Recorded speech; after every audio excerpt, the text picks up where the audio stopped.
aqui nesse momento, professor Francinei Bentes, da UFPA, que divide essa tarefa de mediação aqui comigo, nossos convidados, a Daí Varela, da Universidade de Cabo Verde, o Tiago Xingó, da Universidade Licungo, de Moçambique, Sônia também, representando aqui nosso coletivo da UFPA e dos autores brasileiros.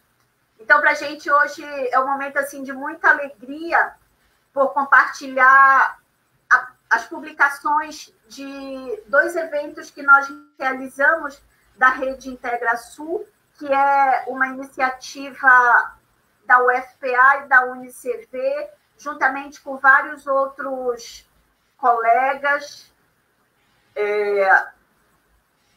A gente vai só aqui pedir uns minutinhos, a gente está recebendo umas mensagens e a gente vai só ver aqui uns ajustes técnicos e a gente já segue com a nossa atividade. Só um minutinho, por favor.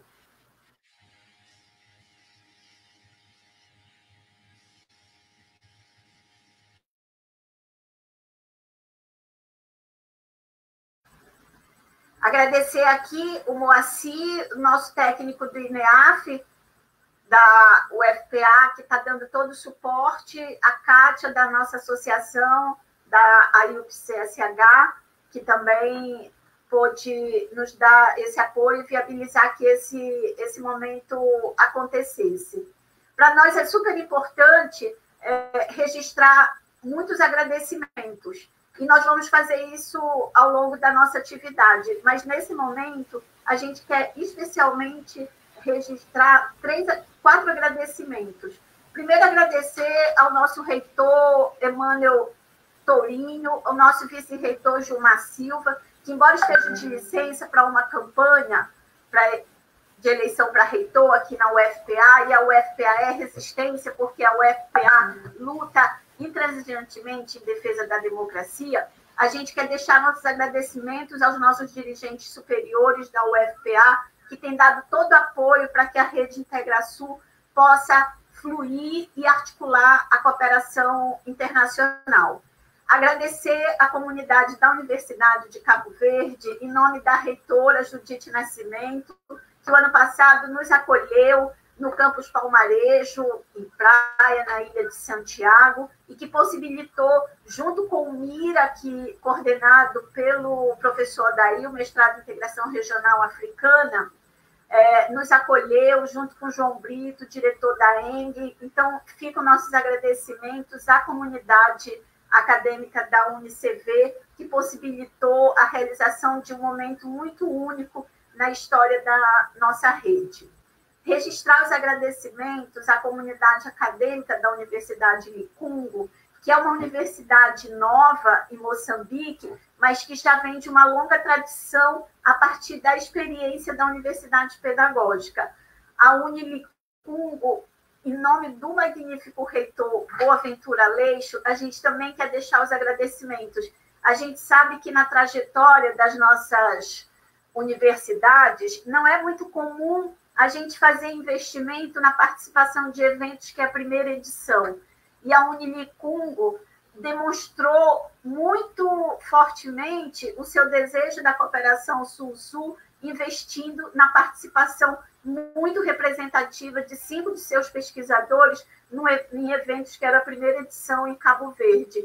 Então, em nome do reitor Boaventura Leix, toda a sua equipe, seu gabinete de cooperação, a gente quer deixar aqui os nossos agradecimentos. E ao longo da live a gente vai agradecer, porque também tem 2 pessoas muito especiais nesse momento, que fazem com que esse nosso encontro aconteça, que é o Durbes Nascimento, que é o diretor do Núcleo de Altos Estudos Amazônicos, o NAIA, cuja editora de um núcleo que é uma ilha de excelência na UFPA, tem um dos melhores programas de pós-graduação em nível de mestrado e doutorado da nossa universidade, e o NAIA, em todos os momentos, prestigiou as iniciativas da rede e a sua editora esteve com todo apoio para que nossas publicações saíssem. Então, os nossos agradecimentos à editora, os nossos agradecimentos ao PDTU, em nome da Marcela Vecchione, do Ricardo Folles, nossa coordenadora e nosso vice-coordenador do PDTU, que, como eu disse, é um programa de excelência na UFPA. O PDTU financiou os nossos anais, então a gente quer deixar um agradecimento muito especial para a gestão da Marcela e do Ricardo, e agradecer a Maria Salomé Miranda, das edições da UniCV, que foi também assim, muito fundamental para que a nossa publicação ela tenha um duplo ISBN e, com isso, ela seja reconhecida como internacional para todos os países partícipes. Para nós brasileiros, ela é internacional pelo ISBN da UniCV, para a UniCV ela é internacional pelo ISBN do Brasil, e para todos os demais países ela é internacional porque Cabo Verde, Moçambique, São Tomé e Príncipe, Guiné-Bissau, França estão participando conosco dessa obra. Então, feitos esses agradecimentos, a gente convidar o meu colega Francinei para apresentar os colegas e, a partir daí, a gente poder fluir um diálogo mais temático. Muito obrigada.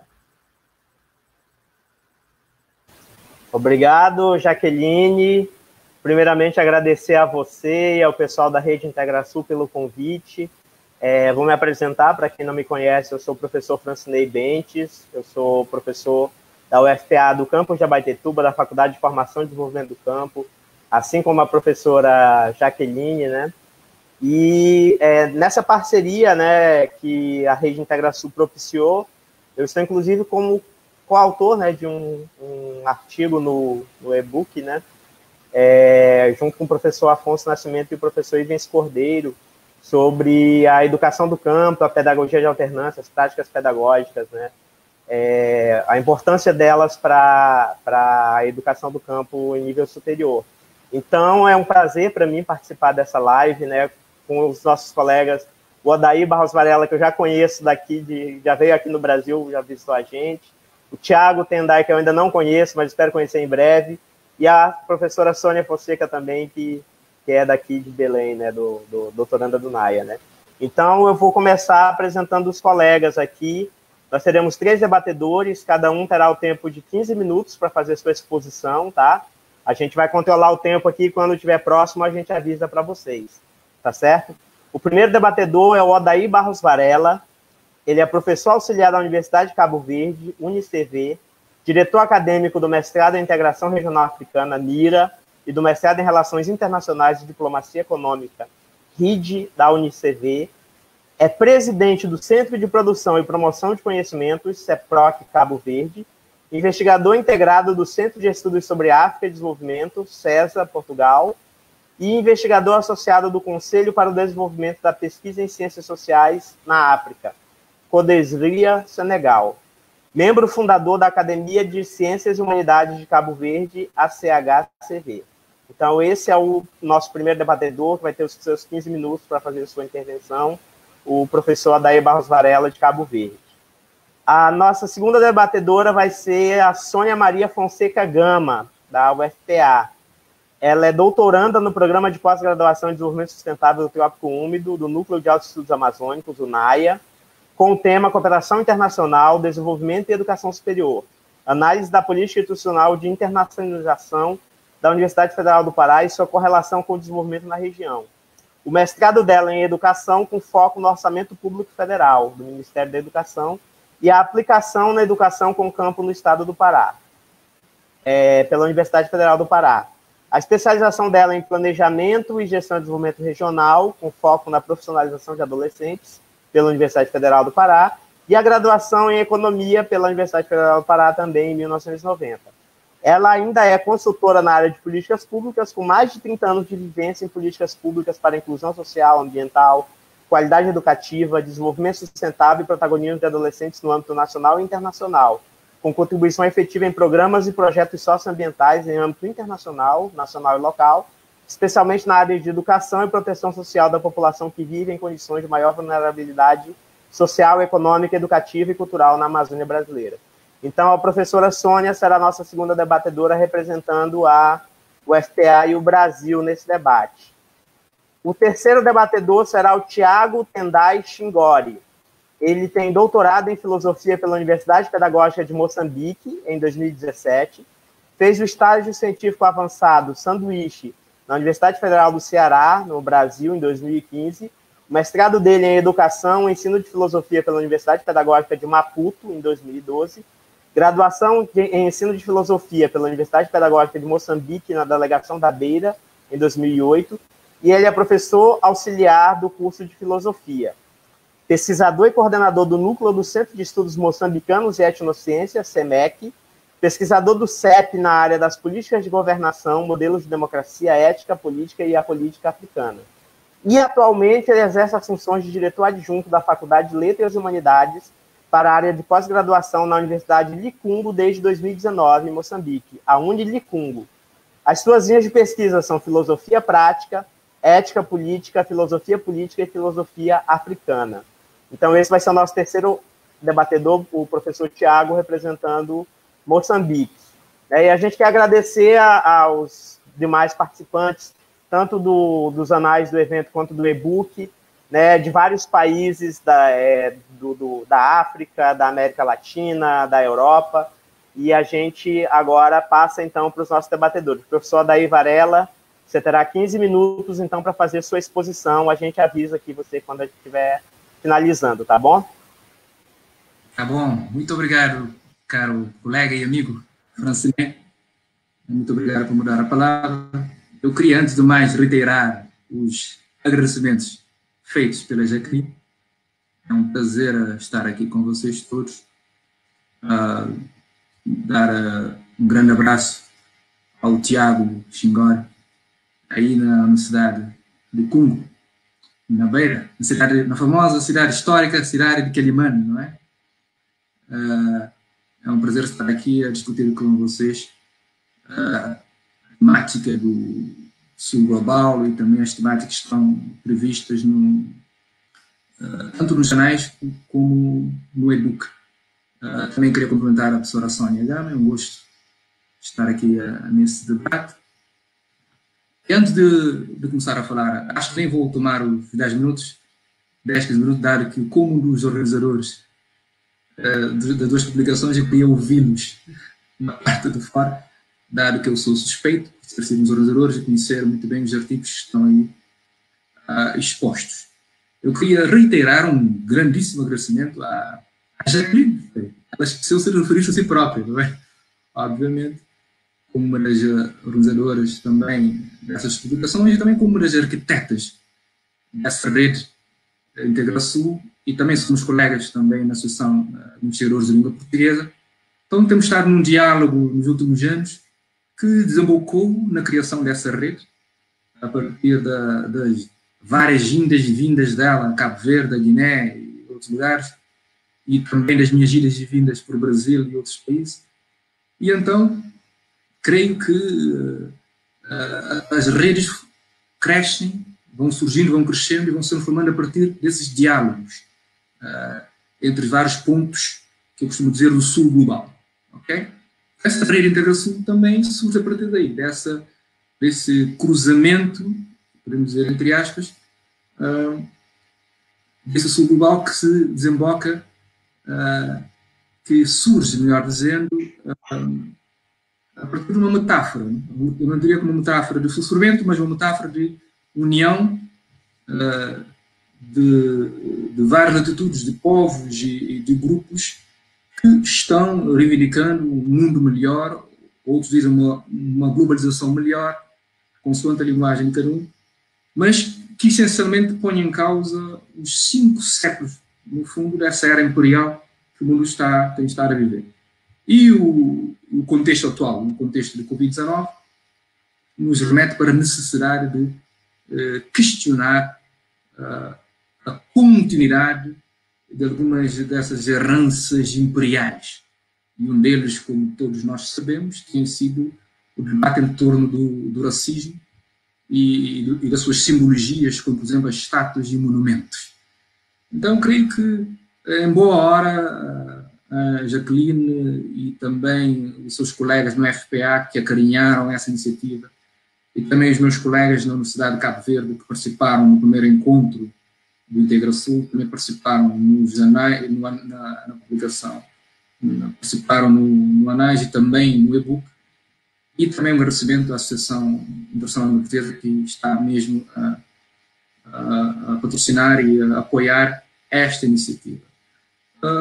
Focando essencialmente na minha intervenção, não queria tomar muito tempo, eu gostaria de sugerir uma reflexão atual em torno do sul global e no contexto desta pandemia, em torno de, podemos pensar, 3 a 4 conceitos, ou citamos 4 expressões operatórias. Inclusive, eu creio que alguns deles, um ou outro, interessa, deve ser algo, porventura, com certeza é fruto, é alvo de pesquisa por parte do meu colega moçambicano. O primeiro conceito que me veio à cabeça nesse contexto de Covid-19 é o conceito de biopirateria. Biopirateria. Que, como alguns de vós com certeza devem ter ouvido, tem sido muito trabalhado nos últimos anos para caracterizar a forma como a biodiversidade mundial tem sido alvo de exploração em alguns lugares e por alguns atores. Aliás, é um conceito operativo que é muito utilizado por uma grande autora indiana, que é a Vandana Shiva, para caracterizar a pilhagem de conhecimento e de biodiversidade nos lugares que são considerados a reserva de biodiversidade do mundo. Esse conceito está muito ligado à temática do e-book e também dos anais. Que os territórios, que territórios são esses? Que são reserva de biodiversidade. O território é tema central no e-book. Okay? Então, o ambiente, que ambiente é esse que tem sido alvo de biopirataria? Os saberes também, os conhecimentos têm sido pilhados. Então, nós podemos ver que o conceito de biopirataria, que é muito utilizado por Vandana Shiva, nos remete para o que se passa, por exemplo, no continente africano, que é, em algumas partes, o reservatório dessa biodiversidade, em que os conhecimentos ditos tradicionais são alvos de pirataria por parte de atores que estão ligados a grandes indústrias farmacêuticas, indústrias de biotecnologia, que têm por objetivo único retirar, uma linguagem mais técnica, o princípio ativo das plantas para, posteriormente, após o seu tratamento laboratorial, o transformar em patentes. Nós sabemos da polêmica que houve há pouco tempo em Madagascar sobre a planta Artemisia, que em Cabo Verde se chama Longe, onde supostamente fabricou-se um elixir que poderia combater as maleitas, poderia ajudar a combater as maleitas do Covid-19. Então surgiu logo um rol de críticas em relação a esse medicamento por parte das indústrias farmacêuticas, das indústrias de biotecnologia, ocidentais na sua maioria, e com o suporte do OMS, como sabem também, devido à fragilidade do seu financiamento, não tem poder, podemos dizer assim, uma organização internacional que é financiada pelos Estados, não pode contrariar essa tendência. Isso mostra a necessidade da União Africana e também das organizações dos Estados africanos, das elites africanas, de apostarem cada vez mais na indústria local ligada à produção de medicamentos, nos conhecimentos, não só locais, mas no conhecimento científico também, para evitar, de facto, que essa imagem de que a África não pode produzir medicamentos, não pode utilizar os medicamentos, assim é preciso, assim que só é na dependência de outras indústrias, de outras empresas, de outros atores internacionais, é que pode chegar a curas ou a vacinas. E creio que o exemplo de Madagascar, o exemplo de Senegal, com os testes rápidos, nos mostra que é possível, basta haver investimento e haver seriedade. Então, quando há essa crítica, que parece ser justa, mas com laivos de com itinerários coloniais, onde que ao mesmo tempo se vai nas empresas europeias, nas indústrias europeias farmacêuticas, estudar essa planta tremisa para ver se de facto tem potencialidades anti-Covid-19, mostra claramente que o propósito é manter esse sistema de dependência em funcionamento. Quando quer-se manter partes da África, da Ásia e da América Latina como reservas de biodiversidade para serem fruto depois de biopirataria, mostra claramente que isso, e a partir entra num outro conceito que eu queria propor aqui, um conceito que neste caso não é proposto por um ambientalista ou um ecologista como a Vandana Shiva, que é uma feminista famosa, mas sim proposto por um filósofo, que com certeza meu amigo Tiago conhece, que é o Achille Mbembe, que é o conceito de necropolítica. Todos vós com certeza ouviram falar do Achille Mbembe, um filósofo camerunês, que inclusive chegou a ser secretário executivo do CODESRE. É claro que em algumas coisas eu admito que eu discordo do Mbembe, temos algumas discordâncias, mas creio que nesse caso ele soube muito bem trabalhar esse conceito a partir da inspiração filosófica, sociológica que ele teve de Michel Foucault, com os conceitos de biopoder e de biopolítica, quando ele avança, dá um salto qualitativo muito grande nesse conceito, afirmando que no programa atual, principalmente nas sociedades africanas, a soberania, neste momento, não passa do poder das elites dirigentes africanas, não só, de decidir sobre quem vive e quem morre. E nós podemos ver claramente que no campo dos territórios de ambiente e de saberes, máquinas que estão previstas no e-book, há, de facto, uma tendência atual das indústrias farmacêuticas que eu estava a referir, das multinacionais ligadas à biotecnologia, de, através da manipulação genética dos alimentos, das plantas, aquilo que se chama agora das OGMs, OGMs que é, no fundo, materiais geneticamente modificados. Quando se procede a essa manipulação genética, sem ter em conta os perigos que ela provoca para a saúde e para a vida das pessoas, no fundo está-se a condicionar, não é, o direito à vida. E quando esses atores, que eu referi há pouco, procedem dessa forma, no fundo estão a proceder a uma necropolítica que afeta não só esses países são reservas de biodiversidade, mas também chamar o quarto mundo interior, diz o Achille Mbembe. Quando falamos no sul global, nessa metáfora, não podemos nos cingir somente aos países que são ex-colónias europeias. Não podemos falar dos milhões que estão desprotegidos nas ruas nos Estados Unidos, das minorias raciais, sexuais, etc., que sofrem com falta de rendimento e que muitas vezes são obrigados a recorrer a esse tipo de alimento. E o objetivo dessa manipulação de alimentos e de animais visa essencialmente o lucro. Aquilo que um outro autor agora já não me recordo, chamou de capitalismo gore. É um necrocapitalismo. Fazendo uma junção agora, necrocapitalismo neoliberal, juntando agora com a expressão trabalhada por Achille Mbembe. Então, creio que Achille Mbembe foi feliz em trabalhar esse conceito porque ele é operativo em vários cenários. Eu posso utilizar agora para caracterizar a forma como, através da biopirataria, se tem um poder sobre a vida e a morte das pessoas. Quando as pessoas não têm rendimento, têm de recorrer aos alimentos baratos no supermercados. Muitas vezes esses alimentos estão modificados e podem ser nocivos à saúde.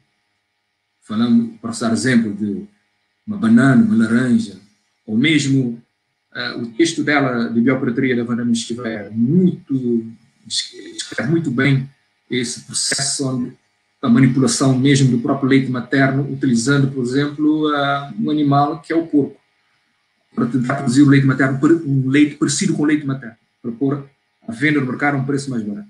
Então, esse objetivo do lucro, que é típico do capitalismo neoliberal, também põe em causa, no fundo, o nosso poder de decidir sobre se vivemos ou não. Porque muitas vezes não temos controle sobre o que é que vamos comer, vamos comprar ou comer, devido a essa baixa de rendimento. Um outro conceito que está atrelado a isso, que vem da América Latina, onde estão os meus alguns integrantes desse painel, que é um conceito que vem do ensinamento dos povos ameríndios, que é o conceito de suma casar. Outros dizem suma tamana ou tacoporã, que significa o bem viver. E essa necropolítica, essa biopirateria tem posto em causa o bem viver. Essa reivindicação dos povos ameríndios, particularmente os povos quechas, no Equador, na Bolívia e no Peru, nos apelam para uma convivência harmoniosa com a natureza. Para não pôr em causa o meio ambiente, porque nós fazemos parte dela.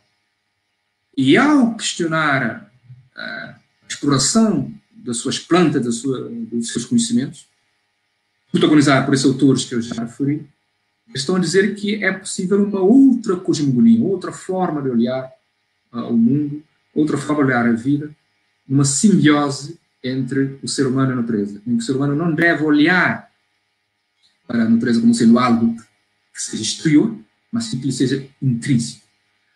E isso, eu poderia ver, essa filosofia moral, essa ética dos povos ameríndios, nos mostra que existem outras filosofias morais, outras éticas, como aliás o Tiago vai nos falar com certeza sobre isso, que nos mostra para a incompletude da filosofia ocidental, da filosofia moral ocidental e da ética ocidental. Que é preciso olhar para outras filosofias. E não para as filosofias dominantes. Não somente, eu diria, para a lógica cartesiana do ego, do penso logo isto, cogito ergo sum, não é? Que tem estado na base, que esteve na base na filosofia europeia, não só os iluministas, também os romanos alemães, que legitimaram a civilização europeia. A lógica cartesiana de René Descartes, que se baseia muito nesse autor, René Descartes, é uma lógica do ethos possuidor, do ethos conquistador. Okay? Onde se olha para a natureza como sendo algo a ser possuído e conquistado, e alvo de destruição. E é devido a essa lógica cartesiana, essa lógica racional baseada na propriedade individual, que, do meu ponto de vista, tem agora o seu exemplo mais contemporâneo, que é o surgimento dessas pandemias, de epidemias, que é o Covid-19. É fruto mesmo das várias faces do capitalismo neoliberal. Não quero me durar muito, eu queria somente apontar um último conceito, digamos, que se conecta com o bem-viver dos povos ameríndios. Mais concretamente, eu li mais as experiências de Peru, Bolívia e Equador, não pude alargar mais para outros países da América dita do Sul. Mas as filosofias africanas, as filosofias ameríndias, as filosofias asiáticas podem ser um bom ponto de diálogo, acabando por se transformar naquilo que, agora cito mais um filósofo, e aí apresento um conceito dele, não sei se é dele, mas eu perdi mais com ele a esse nível, que é o Souleymane Bachir Diagne, um filósofo vizinho aqui de Cabo Verde, um senegalês, que eu considero um dos melhores filósofos da atualidade, em que ele defende que para nós estamos aqui num diálogo interdisciplinar, um diálogo de várias disciplinas. Eu até costumo defender, trabalho num outro conceito que eu tenho que estar a aprofundar, que é o conceito de indisciplinaridade, nesse caso, não ter um coletivo de forças, mesmo em termos práticos, não em termos somente de diplomas ou de formações académicas. Eu posso citar o caso da nossa moderadora, que é a Jacqueline, que não sendo de relações internacionais, mas, do meu ponto de vista, é uma excelente internacionalista, devido a essa capacidade de articulação entre vários países nessa rede de integração. Então, voltando agora ao Souleymane, o Bachir Diagne, ele defende que é preciso a ética da tradução. Eu escolho a prática chamada ética de tradução. Ethic of Translation. não apenas uma sociologia, uma política de tradução, mas uma ética de tradução que, do ponto de vista dele, nos encaminha para um universalismo que agregue todas as diversidades. Então, a ética dele se posiciona contra um universalismo monolítico, que procura apenas homogeneizar tudo o que existe, seguindo o único caminho do capitalismo neoliberal, do fundo ocidental e do fundo eurocêntrico. E essa ética da tradução consegue, no fundo, produzir um diálogo intercultural que seja contra a redução da diversidade. Então, essa tradução, a ética da tradução é fundamental para nós podermos dialogar com um pé em cada cultura. E essa ética da tradução, obviamente, como vocês já devem ter percebido, se posiciona radicalmente contra a lógica cartesiana que eu estar a referir até aqui. Então, bem, como é que está o meu tempo?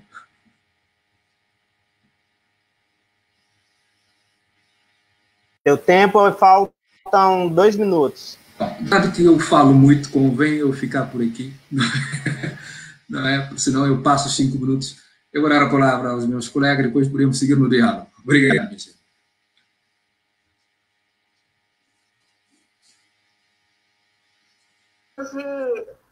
Hoje, além de ser mais um dia de gratidão, é também um dia de saudade. E que bom que a gente está podendo reencontrar tanta gente querida que deu o seu voto de confiança, apostou nessa publicação.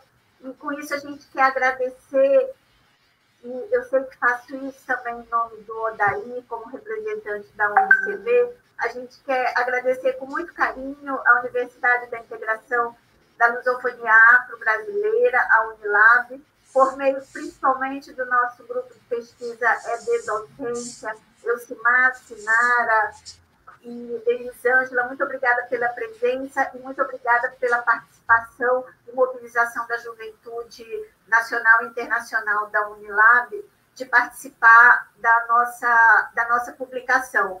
Os organizadores, tanto dos anais quanto do nosso e-book, estão aqui acompanhando e a gente quer deixar um agradecimento muito especial para a Ana Cláudia Cardoso, Fabiano Gontijo, o Wilton Silva, o Luiz Aragon, a Marisa Felipe, que junto com a Daí e comigo fomos caminhando aí nessa obra.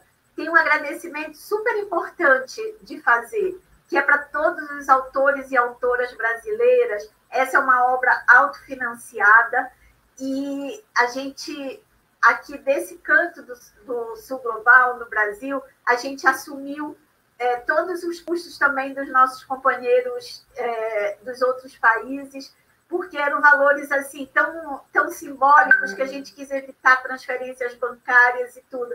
Então, agradecer a cada um dos autores brasileiros que colaboraram para que essa obra se viabilizasse. É super importante registrar a presença da Universidade Federal do Oeste do Pará. Adria, muito obrigada pela participação aqui e na nossa obra.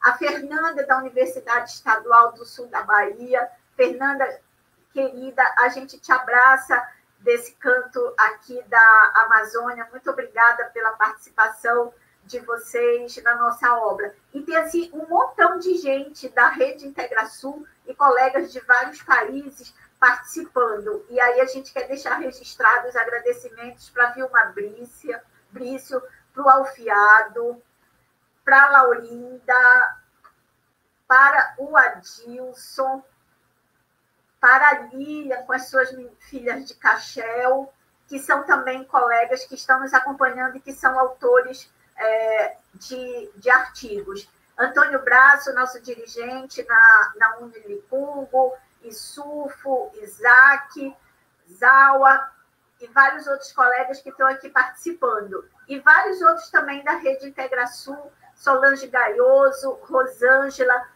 muito obrigada pela participação de vocês. Um agradecimento muito carinhoso para o nosso campus de Abaetetuba, que tem sido muito decisivo para a fluidez da nossa rede IntegraSul, e em nome da nossa coordenadora acadêmica, Rosângela, a gente quer agradecer. Vão ser muitos agradecimentos ao longo do processo. Francinei, com você, para a gente seguir depois dessa maravilhosa intervenção do Odair, como foi na nossa conferência de encerramento, sempre muito, muito brilhante esse nosso amigo. Francinei.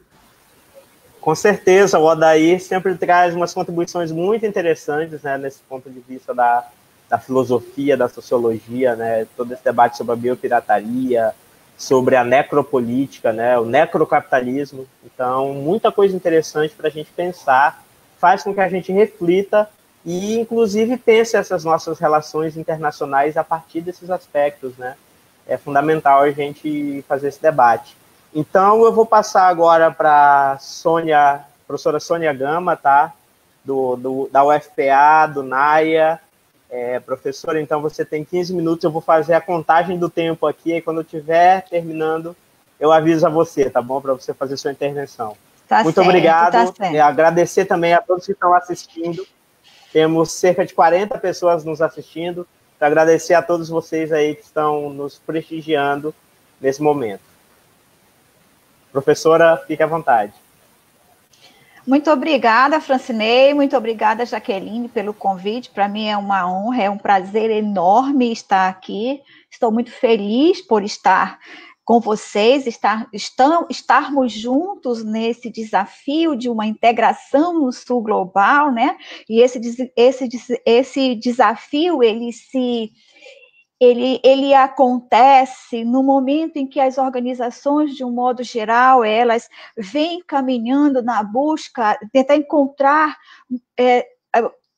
meios de cooperação para que o mundo possa, de fato, buscar o alcance da paz mundial, a promoção do desenvolvimento. E se a gente fizer um recorte a partir da Segunda Guerra Mundial, a partir de 1945, nós vamos ver já algumas iniciativas, diferentes iniciativas que vão nessa direção da busca da paz, do desenvolvimento. Nós vamos ver a criação do Banco Mundial, nós vamos ver o FMI com recursos direcionados para a industrialização, o surgimento da ONU, da Organização das Nações Unidas, que ele vai buscar a promoção de uma cooperação internacional para resolver os problemas de caráter econômico, cultural, humanitário, mas também vai buscar promover e estimular o respeito dos direitos humanos e das liberdades fundamentais.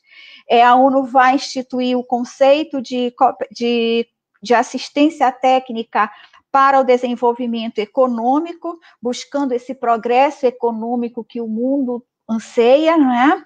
E vai também, de forma complementar, vai proclamar e adotar a Declaração Universal dos Direitos Humanos como um instrumento de fortalecimento, como um marco importante, inspirador, que vai priorizar a paz, a cidadania e a democracia do mundo.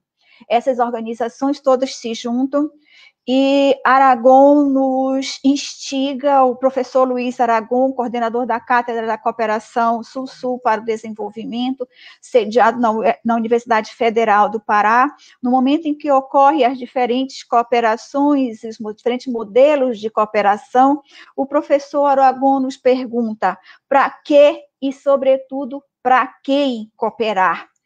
Fala isso a partir de uns modelos de cooperação que nós vamos vêm sendo implementados, e aí fazer o recorte no modelo de cooperação norte, o modelo de cooperação norte e sul, que busca, ele tem no discurso de sua prática, a atenção à pobreza, às mudanças climáticas, o meio ambiente, a garantia de direitos, mas, por outro lado, também não deixa de olhar uma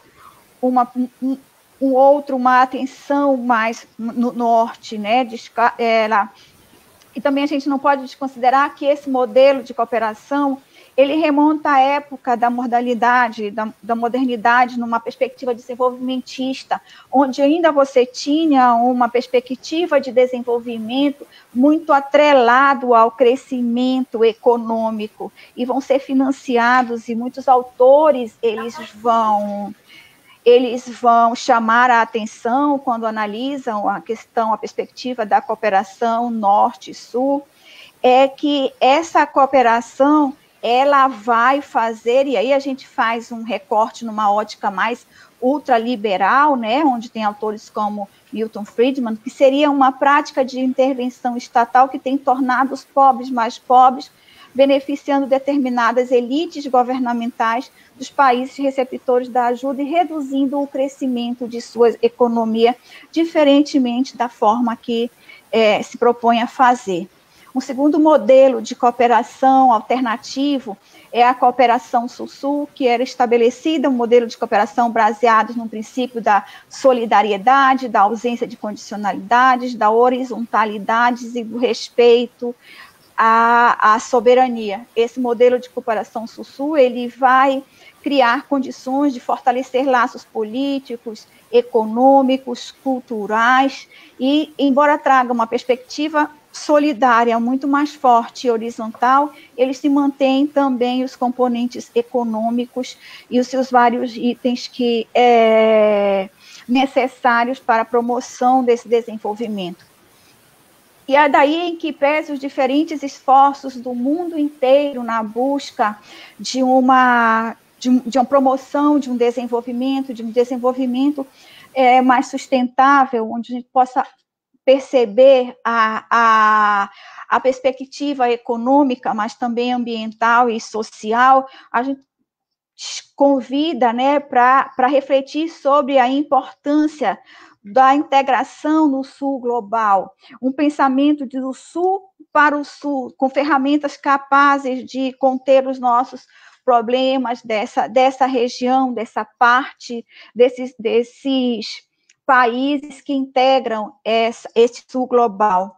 E aí vem esse brilhante momento de lançamento de uma rede interdisciplinar, essa rede forte de interdisciplinar de pesquisa e diálogos do Sul global, que é formada por importantes instituições de ensino, pesquisa e extensão, que vai cumprir um papel importantíssimo nessa perspectiva do Sul global, no sentido de estabelecer mais espaços harmônicos e fraternos para a construção do conhecimento. É importante ver que a rede...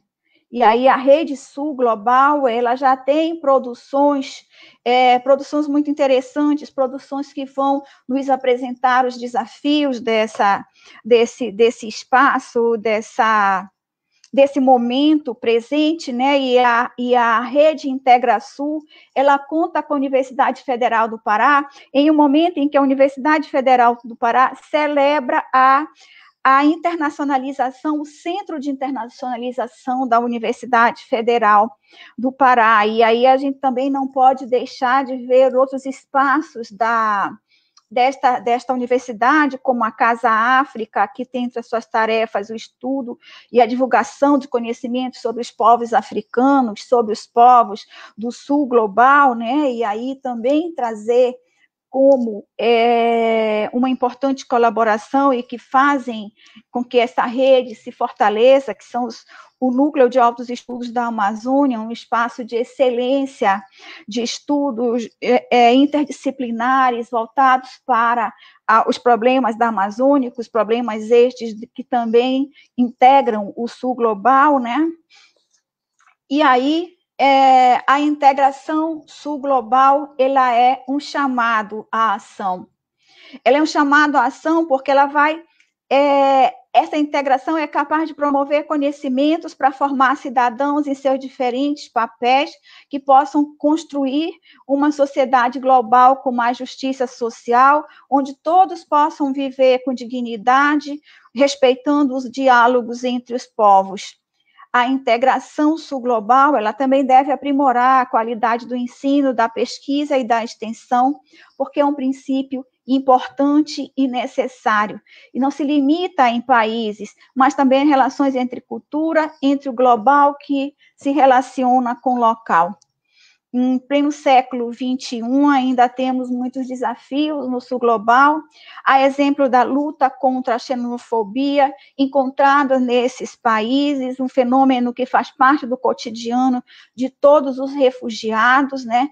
Ainda temos preconceitos, comportamentos que rejeitam, excluem, difamam as pessoas com base na percepção de que são estrangeiros, e a própria palavra estrangeiros vem do estranhos à comunidade ou sociedade nacional, enquanto você vê aí o mundo, esse mundo é nosso, né? E aí quem faz o recorte de quem é de, o que é de quem, né? E como cooperar, como fazer com que a migração possa efetivamente se tornar um direito humano que é previsto na Declaração Universal dos Direitos Humanos, e o Brasil é um dos signatários originais da declaração, mas mesmo assim, no Brasil, ainda encontramos esses comportamentos, ainda os nossos migrantes encontram dificuldades para fazer valer os seus direitos enquanto direitos humanos de uma sociedade que precisa acolher.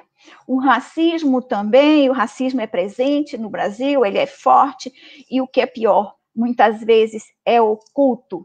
Nós temos a segunda maior nação negra do mundo, mas nós precisamos ter legislações para conter o racismo brasileiro.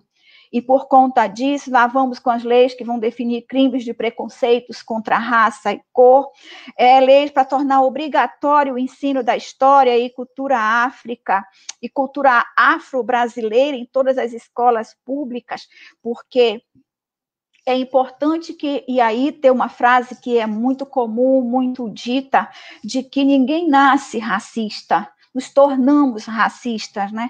E que país é esse tão racista, que precisam de legislações para que possa fazer valer um direito universal, um direito humano, e a gente vai ver também as diferentes negações de direitos, as diferentes violências contra os negros, né? O próprio Ministério Público do Trabalho, ele apresenta dados dizendo que pretos e pardos enfrentam mais dificuldade na progressão de carreira, na igualdade salarial, e são muito vulneráveis aos assédios morais. O Atlas da Violência, de 2019, né, que é produzido pelo Instituto de Pesquisa Aplicada, o IPEA, e pelo Fórum Brasileiro de Segurança Pública, ele tem um capítulo inteiro dedicado à violência contra os negros, e justifica isso quando ele trabalha a conjuntura da violência letal no Brasil. Ele alerta para que, além das questões da juventude, os dados descritos neste relatório trazem algumas evidências de um processo extremamente preocupante nos últimos anos. O aumento da violência letal contra públicos específicos e incluindo os negros, né, além da população LGBT e de mulheres, no caso dos feminicídios. Então, há uma continuidade, há um processo de aprofundamento das desigualdades raciais, e isso vai refletir também nessa crise que vivemos agora, na crise do coronavírus, que é a doença que atinge o mundo inteiro. Infelizmente, no Brasil, até hoje, já temos até hoje 1.086.990 casos dessas doenças, casos acumulados, com mais de 50 mil mortes, são 50.659 mortes. Isso nos assusta por uma vida que se vai, mas nos assusta acima de tudo, porque em todo o mundo a população negra, ela tem sido a mais vulnerável pela pandemia. A desigualdade social, a desigualdade econômica, o acesso à saúde, ela vai possibilitar ampliar a ameaça desse vírus que nos assusta bastante, né? E o racismo, ele dificulta o acesso do negro à saúde. Só que o coronavírus, ele não vai esperar pela concretização da qualificação de uma política nacional integral de saúde da população negra e vai fazer com que a nossa população negra, a população do sul global, no Brasil, se torne cada vez mais ameaçada, né? O Instituto de Pesquisa Aplicada, ele vai dizer numa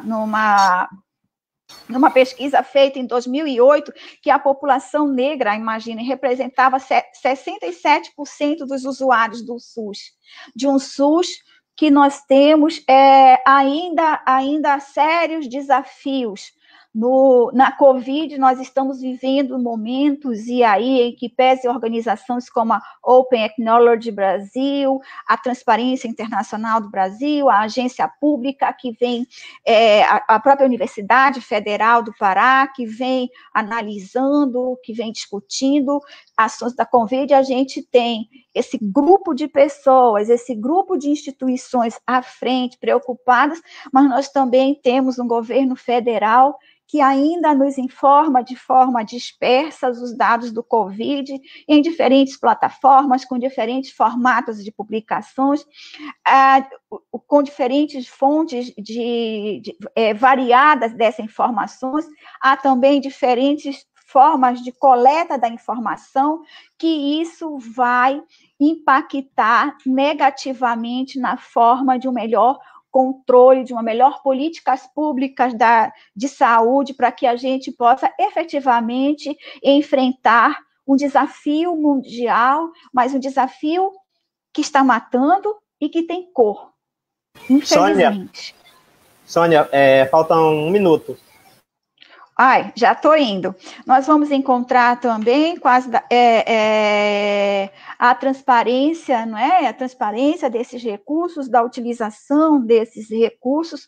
Observamos muito pelas nossas mídias ou pelas nossas próprias meios de comunicação, as nossas legislação da lei da transparência, que ainda temos governos que praticam as suas compras públicas, as suas aquisições públicas, para cuidar de um direito universal maior, que é o direito à vida, de uma forma ainda que nos deixa muito preocupados, nos deixa muito atônitos, como está sendo feito. Então, acho que é necessário destacar, e aí a gente traz esses problemas para informar a importância da integração no sul global, né?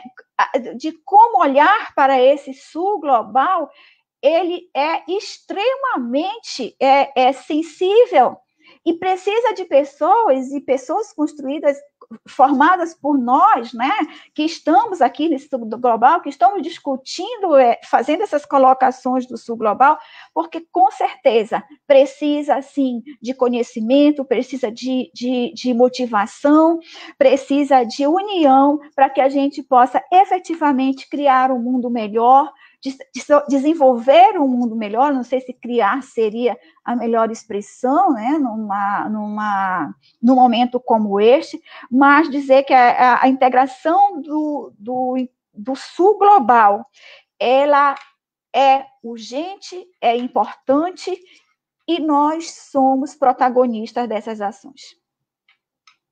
Muito obrigada, Francinei, com você. Obrigado, Sônia. Desculpa aí ser um pouco ditador do tempo, né? Mas alguém tem que fazer esse papel. Faz parte. Mas aí você pode voltar a colocar algumas questões que talvez você queira pontuar no debate, né? A gente vai ter o debate logo após a fala do Tiago, que é o próximo. E você destacou pontos muito interessantes, né? Principalmente agora nesse contexto que a gente vive, né? Grandes manifestações contra o racismo estrutural em todo o mundo, né?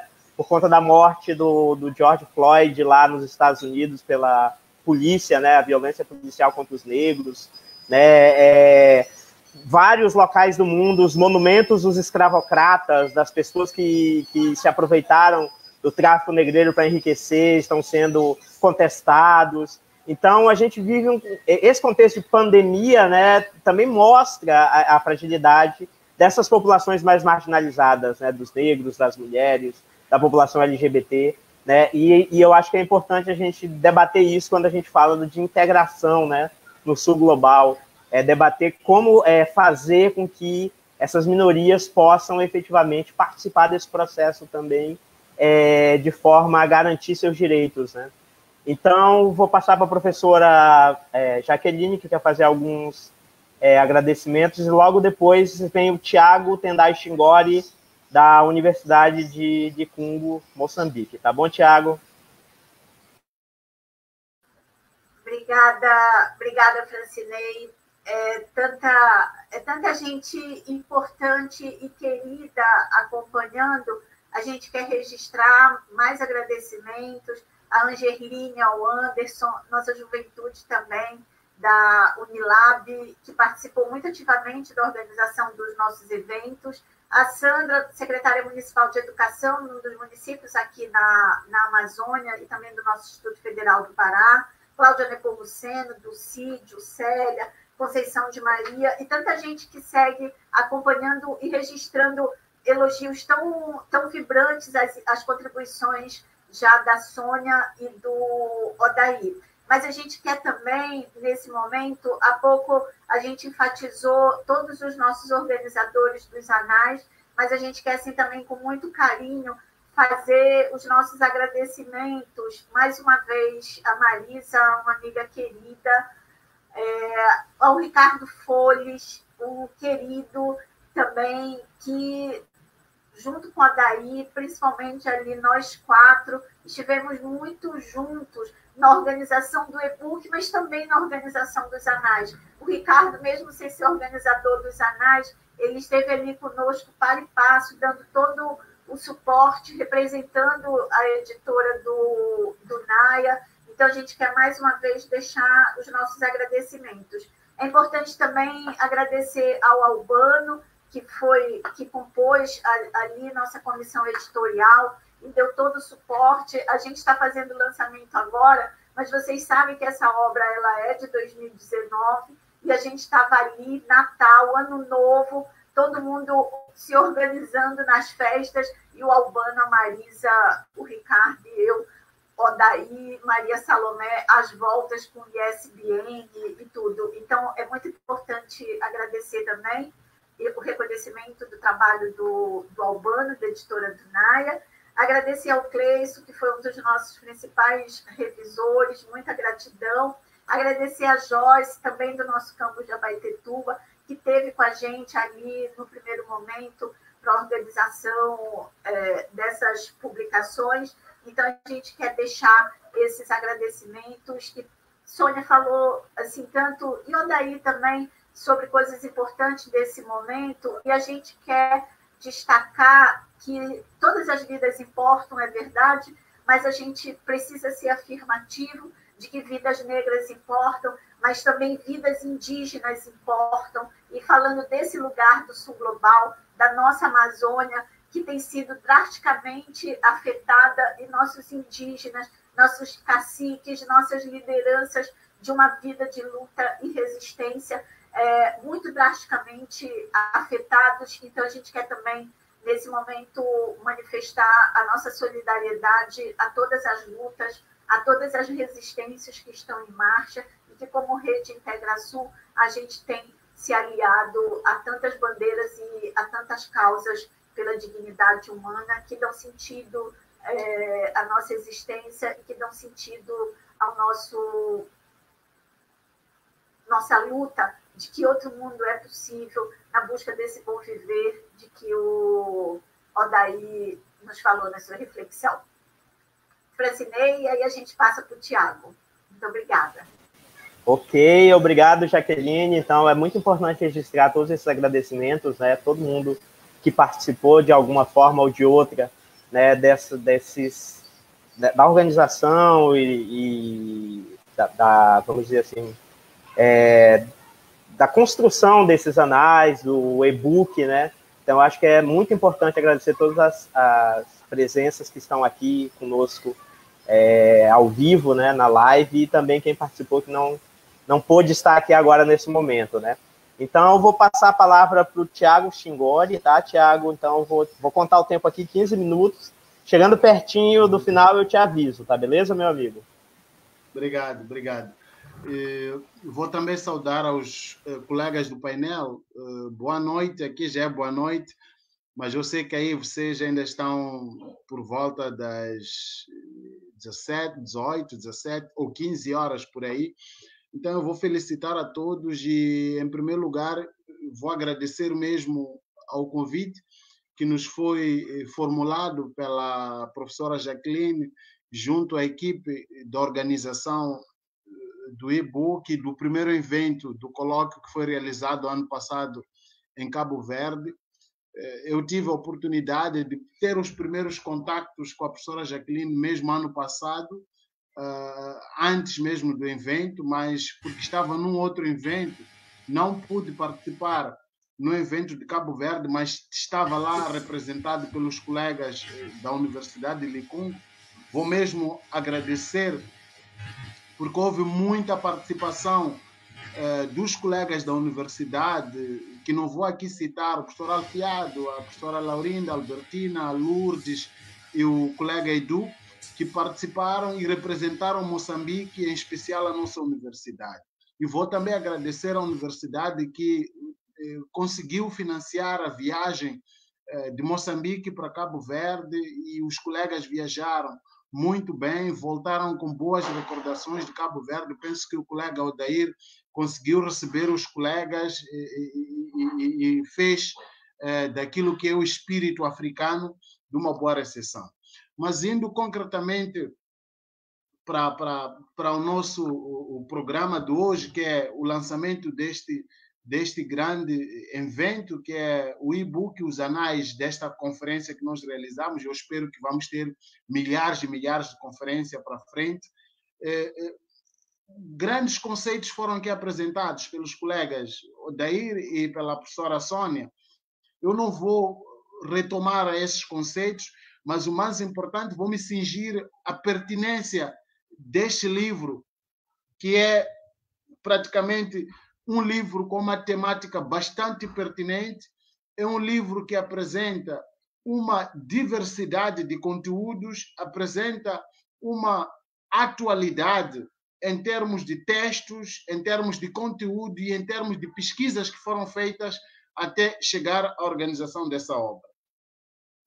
A temática que nos foi apresentada, ou que nos é apresentada na obra, que é a integração do Sul global, que desafios, nós encontramos com artigos que estão inseridos na ideia que o professor Odair acabou de apresentar, a ideia do território.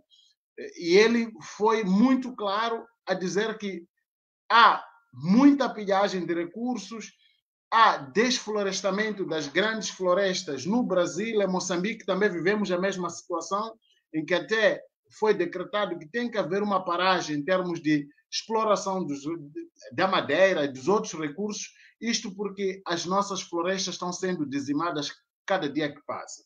Daí que temos também a questão dos saberes, não só ambientais, mas também educacionais, as políticas públicas que são criadas nos estados, e isto faz com que esta obra nos traga aqui, digamos, uma interface em termos de conteúdos, nos traz aqui uma confluência das práticas e das pesquisas que são apresentadas por vários autores, e eu considero esta obra uma obra didática, uma obra que pode ser e deve ser usada nas academias, nas escolas secundárias, nas escolas primárias, se puder, porque esta obra pode, de certa forma, contribuir para as futuras pesquisas que nós queremos. Mas olhando para aquilo que é a minha pequena apresentação, que eu já enviei para os colegas, mas que também fui acrescentando um outro ponto, eu acho que a pertinência científica desta obra pode ser destacada em 3 elementos que eu aqui acabei de que eu posso aqui apresentar. O primeiro elemento-chave que eu considero da pertinência desta obra é que ela traz consigo uma diversidade de autores.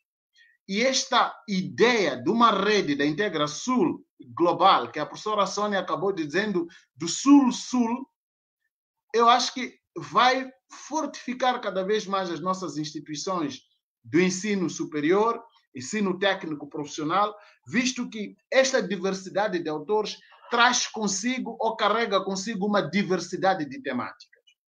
O segundo elemento é que os textos que são aqui apresentados são textos bastante claros, são textos com um conteúdo muito, muito importante, são textos que se enquadram em saberes precisos e que se adequam à realidade em que cada pesquisa foi feita. E o terceiro e último que eu considero dos elementos chaves que nós podemos destacar em termos de pertinência desta obra e dos anais que constituíram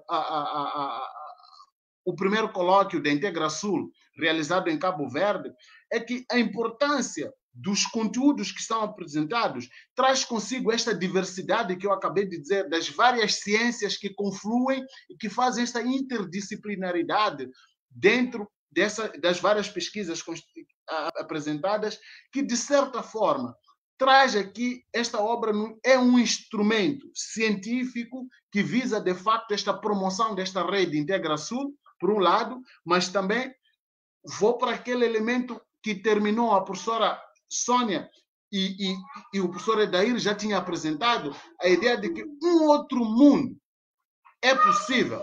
Daí que as temáticas que aqui são apresentadas já demonstram claramente que, de facto, um dia nós teremos este outro mundo possível. Então, eu considero que esta rede IntegraSul vai permitir que as universidades que estão envolvidas neste programa, nesta cooperação, os professores que estão envolvidos ou que irão se integrar às equipes que já foram criadas, devem, de certa forma, constituir uma rede incansável de diálogo. Esses professores, tanto os estudantes que devem fazer parte dos grupos de pesquisa das diferentes universidades, das diferentes áreas temáticas, das diferentes faculdades, das diferentes escolas e institutos, eu considero que os professores deverão criar assim uma forte relação nos seus grupos de pesquisa. É importante que a gente faça uma interdisciplinaridade em termos de pesquisa, em termos de publicações e até em termos de programas, tanto da graduação como do mestrado e doutoramento, porque isso vai permitir maior ligação, maior cooperação e maior afetividade que cada vez mais nós queremos, porque quanto mais nos distanciarmos e trabalharmos individualmente, dificilmente nós vamos alcançar aquilo que são as bases, diretrizes que norteiam a nossa rede da IntegraSul. Eu acredito que um dia a IntegraSul, para além desta interdisciplinaridade que ela apresenta, para além desta transversalidade que ela pretende, para além desta integração internacional, que começa pelo local e depois vamos para fora, para além desta interculturalidade, que é o conceito que nós vamos dialogar cada vez mais, que é o diálogo das diferentes culturas, diálogo das diferentes tradições, dos diferentes saberes, eu considero que as práticas de pesquisa, as práticas sociais, as práticas culturais e a cooperação solidária que nós necessitamos vai dinamizar, de certa forma, o modo e a nova conjuntura que nós queremos entre as universidades, entre os pesquisadores, dentro dos princípios constitutivos que norteiam, de facto, o espírito da criação desta rede. Eu considero uma das ideias centrais, e aqui que eu vou tentar defender, é que a força que deve nortear a rede da IntegraSul, para que esta rede, de facto, seja eficaz, pela forma como as políticas que nós vamos desenhar, ou que já foram desenhadas e que provavelmente a posteriori serão melhoradas uma e outra coisa, a extensão que nós queremos, as pesquisas que nós queremos, a inovação que nós pretendemos, deve criar, de facto, um espaço aberto de diálogo, em que hoje vamos deixar de ter o centro e periferia, mas sim todos nós vamos vamos estar numa esteira sentados todos em conjunto, Vamos criar uma aldeia de diálogo em que não há aqui um elemento alto em relação aos outros, mas todos nós estaremos no mesmo patamar para poder dialogar, para poder apresentar os nossos saberes, para poder apresentar aquilo que são os nossos conhecimentos, as nossas pesquisas, e isso irá fortificar cada vez mais a relação que nós queremos em relação à Integrasul. Olhando para os vários autores que foram aqui avançados, nós já vemos trabalhando dia e noite em relação a isso, mas é importante aqui, eu citei um filósofo, sociólogo, Ulrich Beck, em que, numa das suas obras, A Sociedade de Riscos, é que hoje, de facto, nós vivemos mais uma vez numa sociedade de riscos. Isso por quê? Porque vivemos um período de uma forte produção de riquezas e benesses sem precedentes em toda a história da humanidade. Isto é, ao lado das várias riquezas que se pretendiam no projeto da modernidade, que a professora Sônia falou, no projeto da modernidade que o Odair aqui acabou de apresentar, nunca antes o mundo produziu ou teve a consciência de produzir tantos riscos como hoje. Nunca antes o mundo produziu ou teve a consciência de produzir tantos riscos ecológicos, tantos riscos econômicos, tantos riscos sociais. A questão do racismo. Aqui na África do Sul, nós vivemos, o nosso texto que apresentamos em Cabo Verde falava mesmo dos desafios ligados à questão da xenofobia na África do Sul. São negros que se matam, não sabemos quais são as razões que estão por detrás daquele tipo de crime.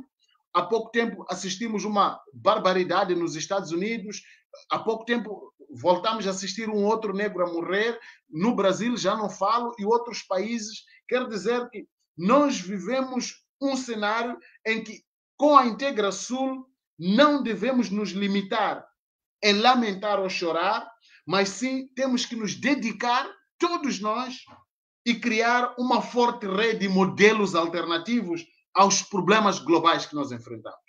E esses modelos alternativos não só devem ficar no papel, esses modelos alternativos não só devem ficar nas constituições, mas esses modelos alternativos devem ser, de facto, aplicados na prática para que a nossa realidade, para a nossa forma de viver, de conviver e de trabalhar possa mudar cada vez mais.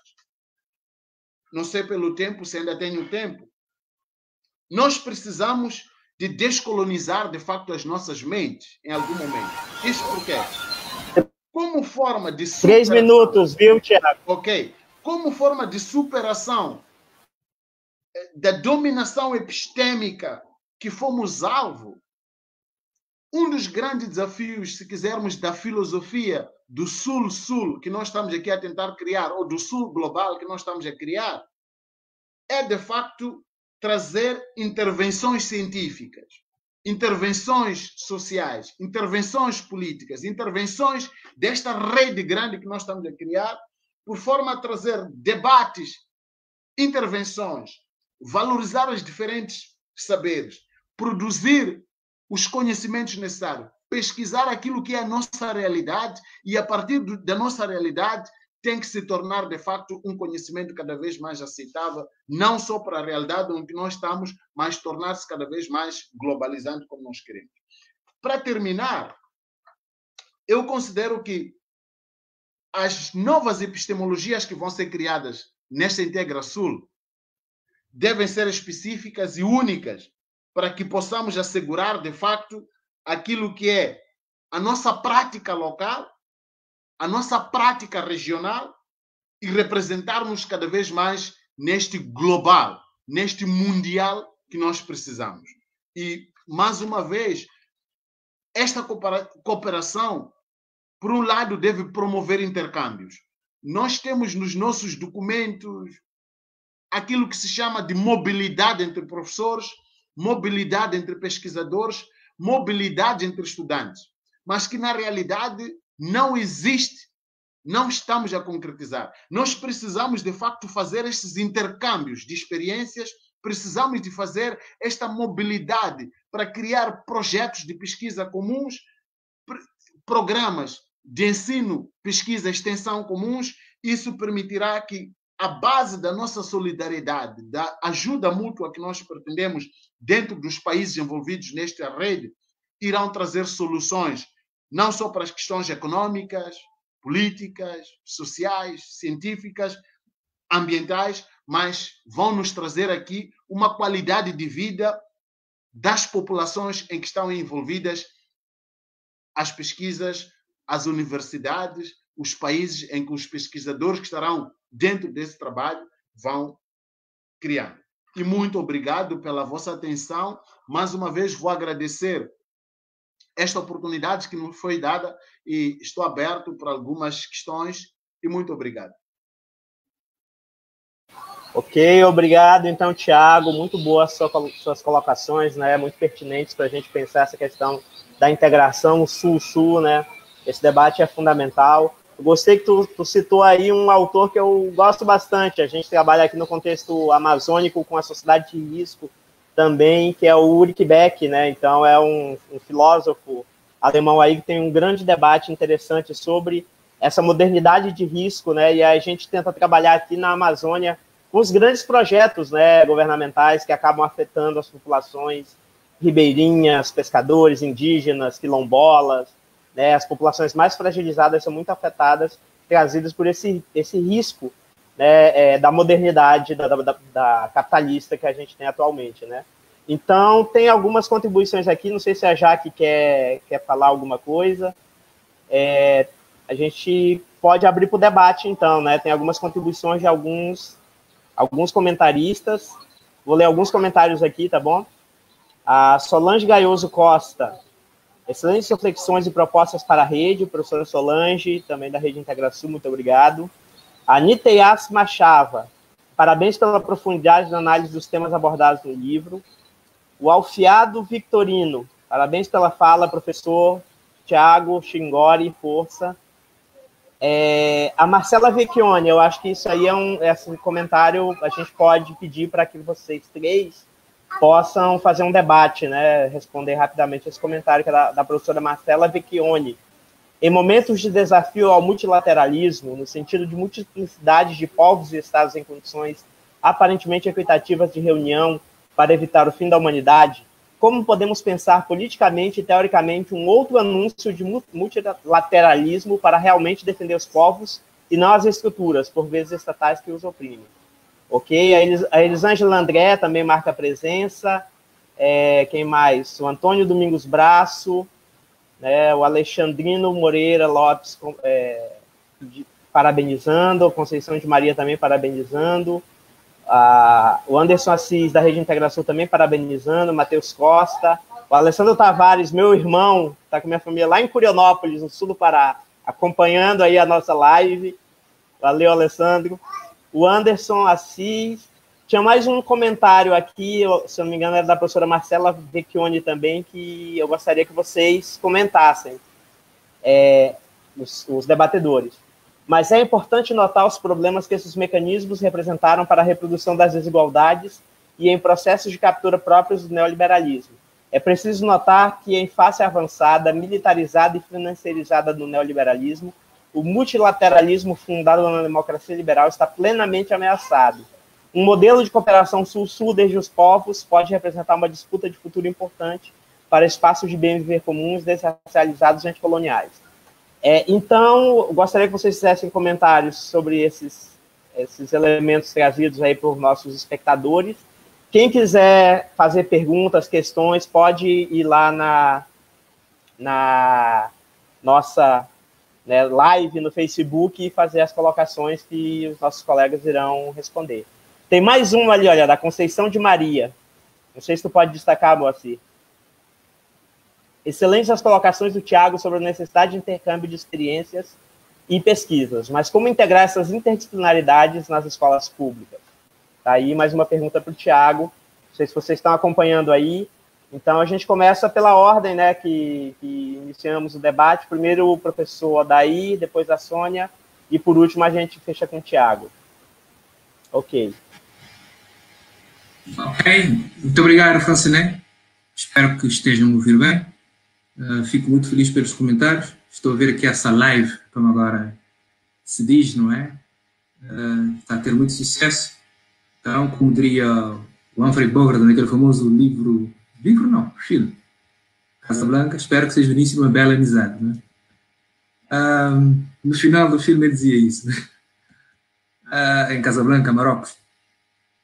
Estou a falar de Marrocos porque, de facto, Marrocos faz parte desse continente, que é o nome da África, mas que é fruto de uma invenção colonial, como já diria um outro filósofo, né?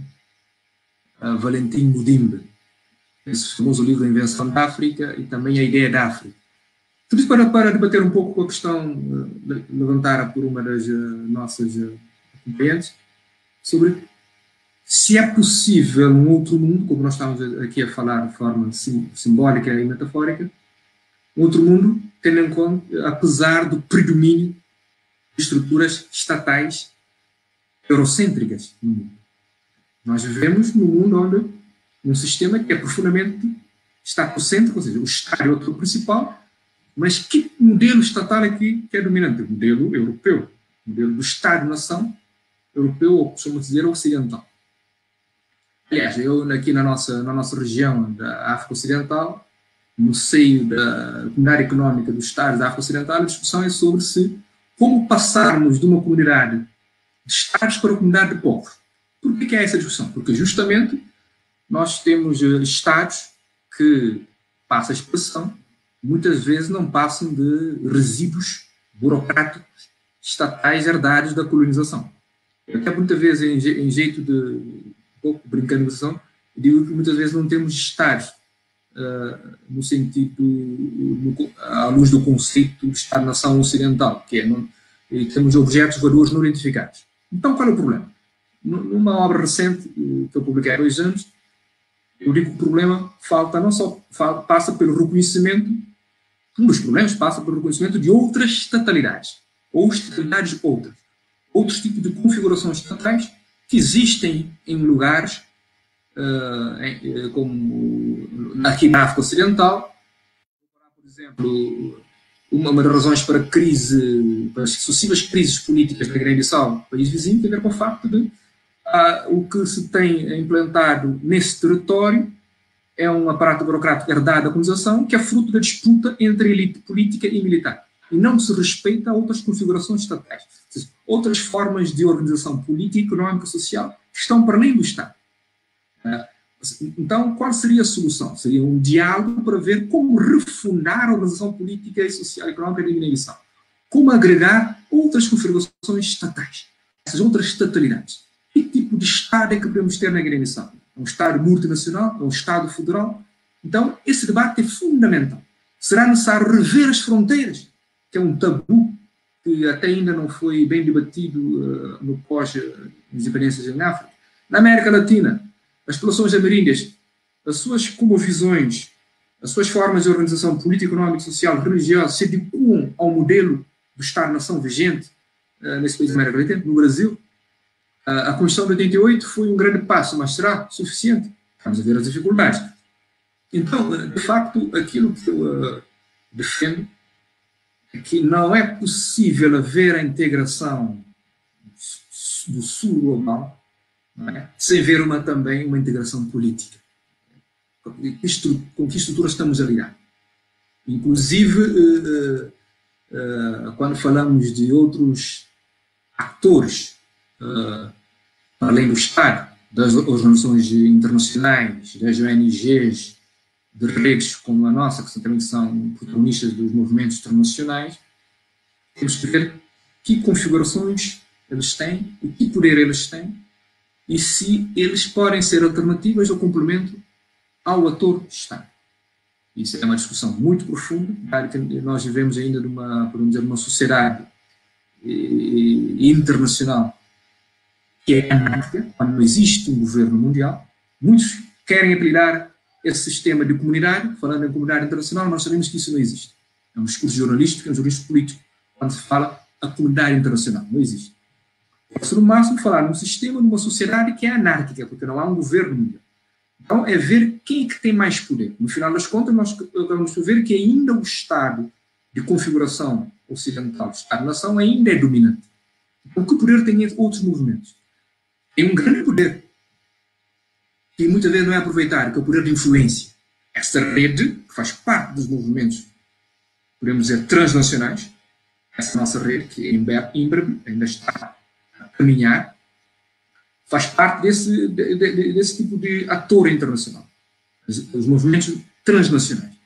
Agora, é ver como reforçar esse poder de influência para ver se consegue ter outros tipos de poderes também que põem em causa essa estrutura militarista e etc. de que a colega falou. Porque, de facto, quem se arroga, quem tem o poder de utilizar a violência militar, o monopólio do uso legítimo da força, podemos dizer, é o Estado. Em última instância, se recorre ao Estado. Mesmo nessa tal sociedade de risco que o Tiago falou, também reforçado pelo Francenet, que foi autorizado pelo famoso Riquet, que já faleceu, infelizmente. E ele tem uma obra muito interessante, inclusive, para além da sociedade de risco, tem uma outra que é a sociedade global de risco, onde ele alerta para os riscos ambientais globais, e que vem na sequência também dos riscos sanitários e de saúde mundial, como as pandemias. Só que nós precisamos ir muito mais além do Rick Beck.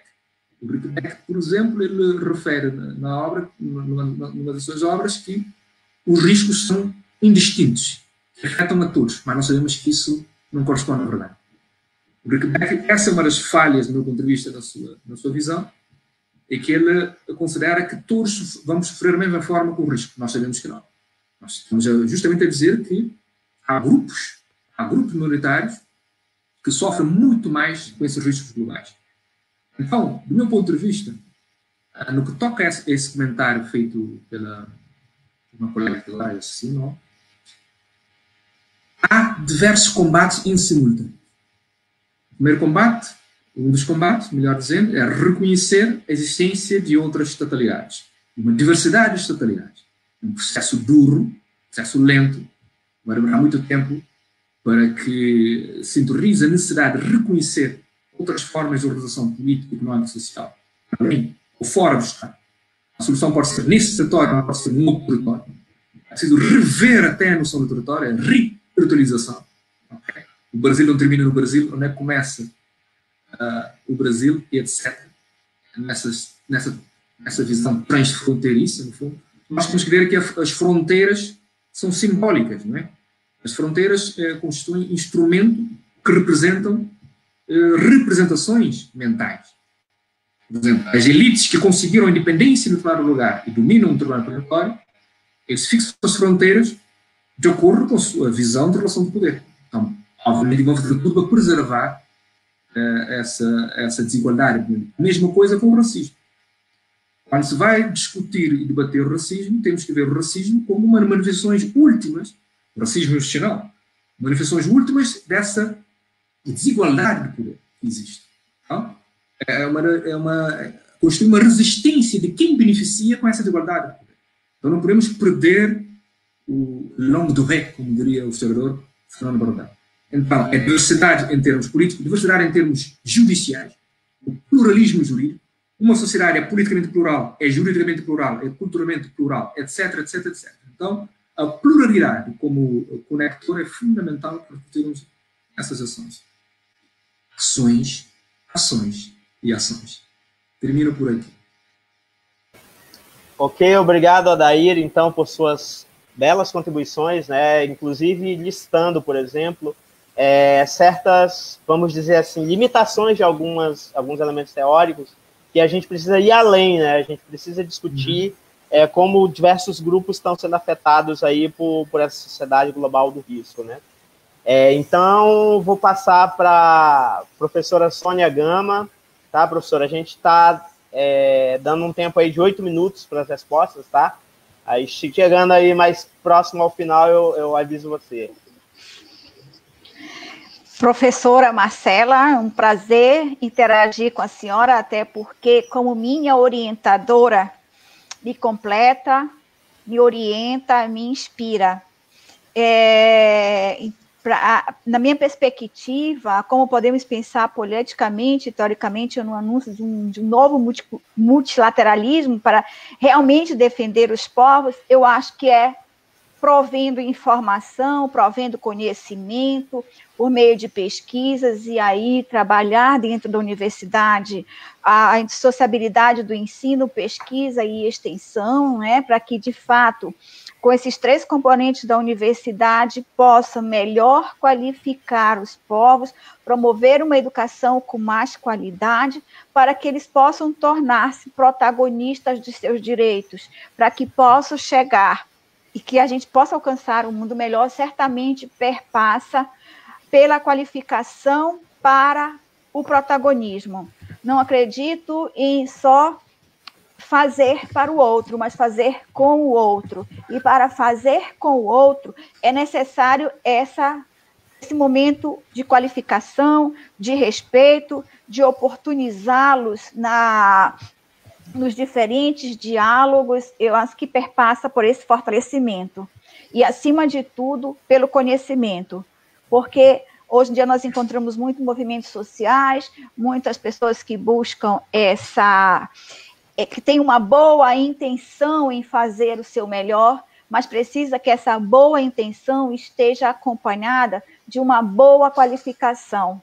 É conhecendo que se faz, é protagonizando que se chega a um mundo melhor. Essa é a minha perspectiva. Mas muito obrigada pela sua motivação, e é sempre um prazer o diálogo com a senhora, professora. Ok. Ótimo, então, obrigado a Sônia, né, pelas suas colocações, o diálogo aí com a professora Marcela Vecchione, que está aí nos prestigiando. Obrigado, Marcela, né, que também faz parte da Rede IntegraSul. É muito importante para a gente, né, estar presente com vocês aqui, fazendo essas discussões, né, que para a rede que a gente faz parte é muito interessante, né, tem uma importância muito grande. Então, eu vou passar agora, sem mais delongas, para o Tiago Chingori fazer as suas considerações acerca dos comentários dos colegas. Tiago. Eu penso que... Muito obrigado. Eu penso que os comentários que foram apresentados pelos colegas, professoras, professores que estão nos acompanhando, são comentários que vão enriquecer cada vez mais aquilo que é o nosso propósito na IntegraSul. Isto por quê? Porque a partir do momento em que nós dissemos que queremos uma rede que permite dialogar com os outros como nós pretendemos. Quero dizer, dou um simples exemplo. No momento da escravatura, em que o colonialismo esteve em África, saíram muitos homens de diferentes culturas africanas para vários países do Ocidente, nas Américas, mas quando os ocidentais vieram para a África, nunca houve um diálogo intercultural com o negro. Mas com o fim dessa escravatura, hoje passamos a ter aquilo que chamamos de diálogo norte-sul, diálogo sul-sul, mas continuamos... Alô? Estamos te ouvindo, Tiago, estamos te ouvindo normalmente. Ok. Continuamos a viver aquilo que o professor Odair dizia, que há projetos transnacionais em que o Estado praticamente ele depende das políticas externas. Vou falar do Banco Mundial, FMI e as outras organizações internacionais que ditam as regras de jogo para que os Estados possam cumprir e apenas o povo vai apenas recebendo ou esticar a mão. Mas com este projeto da IntegraSul, eu penso que chegou o momento de pensarmos e repensarmos de facto que tipo de mundo nós queremos para que amanhã os nossos filhos, os nossos netos, os nossos bisnetos ou até trisnetos que virão não nos culpem por nós não termos pensado num futuro melhor para eles. porque os nossos bisavós sofreram, eles não criaram esse espaço para dialogar com os outros. Tentaram dialogar, mas não foram fortes o suficiente. Mas hoje já existem universidades, já existem instituições, já existe esta rede tecnológica que nós conseguimos dialogar. Estou em Moçambique, outro irmão está em Cabo Verde, vocês estão no Brasil, e conseguimos dialogar, e há muita gente que está nos ouvindo neste momento. Daí que é chegado o momento de nós também, a partir dos projetos que formos a fazer, darmos uma resposta aos problemas que a sociedade enfrenta. Quando nós falamos das independências políticas, há aqui uma crise das independências econômicas. O colega Odair falou aqui da crise do tipo de governação que se pretende na Guiné-Bissau e outros países africanos. Em Moçambique, nós estamos em guerras agora em Cabo Delgado, que não sabemos quais são os propósitos. Estamos com situações muito críticas no centro do país. Estamos com esta outra guerra que eu chamo do monstro da Covid-19, que precisamos todos trabalhar, de modo a trazer soluções alternativas viáveis e práticas para a implementação daquilo que é o nosso propósito como uma rede da integração. E só trabalhando e só reconhecendo o outro como um ser igual, podemos ter cores diferentes, mas nós pensamos num propósito igual.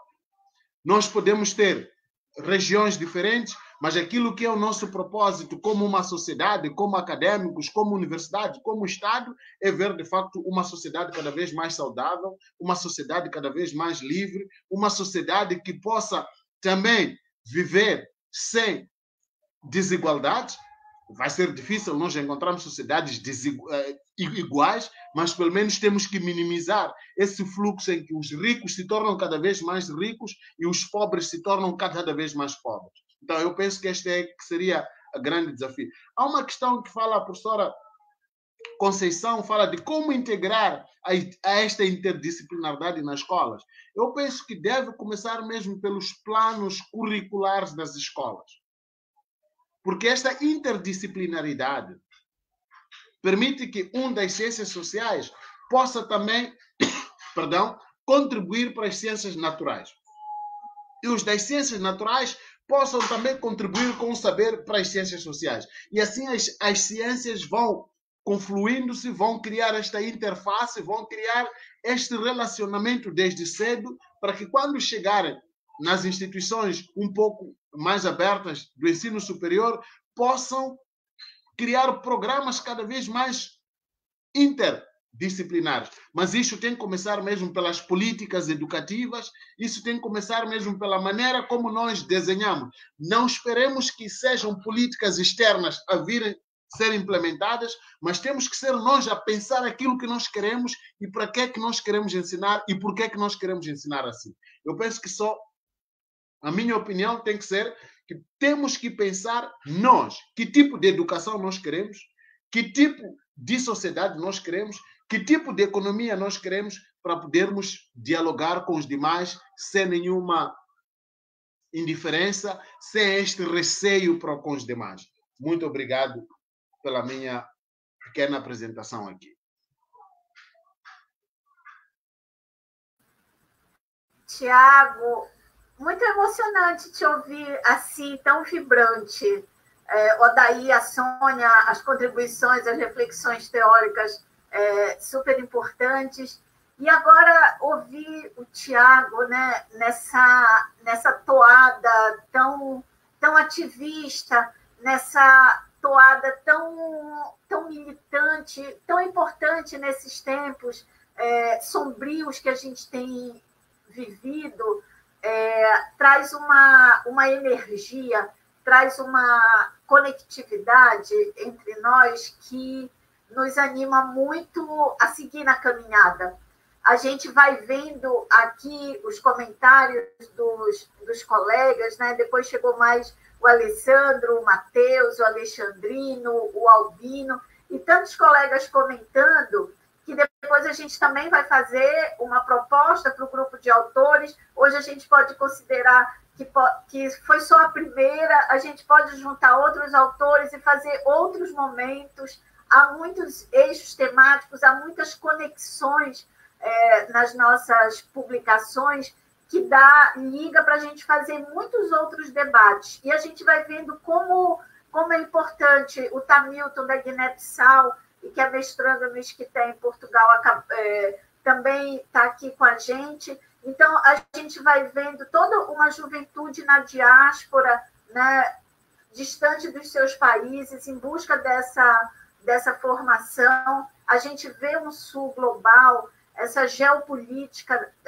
da diáspora em movimento, e isso é tão importante para a gente, que, fazendo a escuta, a gente vai vendo a possibilidade de novas publicações, a gente vai vendo a possibilidade de outros momentos como esse, a composição de outros grupos a partir dos autores. Estou vendo aqui já a Fernanda Vibrante. Então, a gente já quer convidar a Estadual do Sul da Bahia. Fernanda, a gente já quer te convidar para liderar uma live com a nossa associação, com a nossa rede IntegraSul, chamar o Michel Lezour, da França, chamar outros colegas de países africanos que estão na obra com a gente, a Lilian com as Filhas de Cachel, enfim.